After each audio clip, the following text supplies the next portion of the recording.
নমস্কার বন্ধুরা, আজকে আমি তোমাদের সাথে টমেটো জ্যামের একটা রেসিপি শেয়ার করব। সেটার জন্য আমি টমেটোগুলো প্রথমে 4 পিস করে কেটে নিচ্ছি। সবগুলো টমেটো আমি কেটে একটু বোলের মধ্যে নিয়ে নিয়েছি। এই টমেটোগুলোকে এখন একটু মিক্সিতে পেস্ট করে নেব।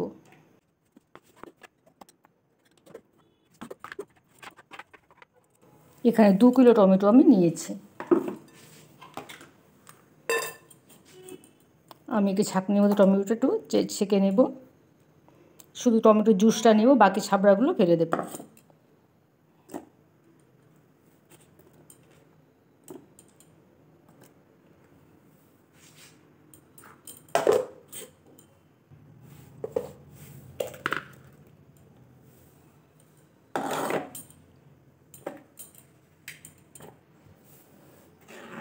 দেখো সবটুকু আমি পেস্ট করে নিয়েছি।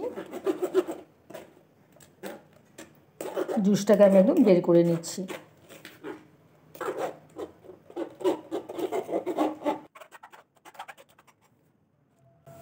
এই ছাব্বাটা আমি ফেলে দেবো। আর দেখো সমস্ত জুসটা আমি বের করে নিয়েছি। উপর থেকে এই কাঠটা আমি এই যে ফেনা ফেনা এই জিনিসটা আমি ফেলে দিচ্ছি। টমেটো পিউরিটাকে আমি কড়াইয়ের মধ্যে দিয়ে দিচ্ছি। হাফ চামচের মধ্যে এখানে আমি নুন দিয়ে দিচ্ছি। একদমই অল্প পরিমাণ নুন দিতে হবে।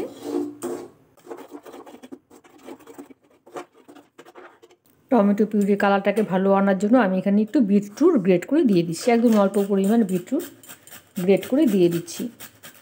এতে করে কালারটা খুব সুন্দর আসবে।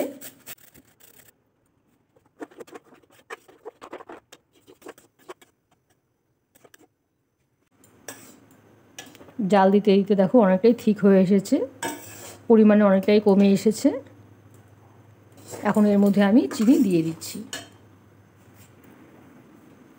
চিনি এখানে আমি দিয়ে দিচ্ছি 200 গ্রাম। চিনিটা দিয়ে আবারও ভালো করে জাল করে নেব।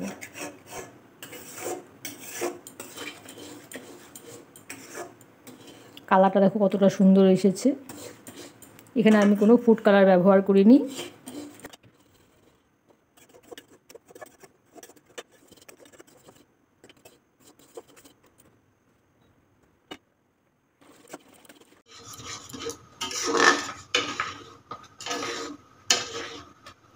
টমেটো জেলিটা প্রায় তৈরি হয়ে এসেছে। এখন দেখো একদম ছিটে যাচ্ছে চারদিকে। এখানে আমি একদমই অল্প পরিমাণ সাইট্রিক অ্যাসিড দিয়ে দিলাম। সাইট্রিক অ্যাসিড না থাকলে তোমরা এখানে ভিনেগার ব্যবহার করতে পারো। সাইট্রিক অ্যাসিড বা ভিনেগার যদি তোমরা ব্যবহার করো তাহলে এটা সেলফ লাইফ অনেকটাই বেড়ে যাবে। অনেক দিন রেখে এটাকে তোমরা ব্যবহার করতে পারবে।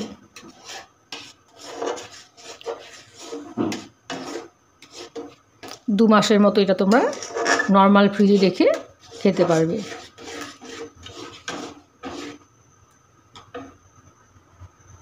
টমেটো জ্যামটা আমার একদম রেডি হয়ে গেছে। আমি একটা প্লেটে ওটা দেখো সার্ভ করে দিয়েছি।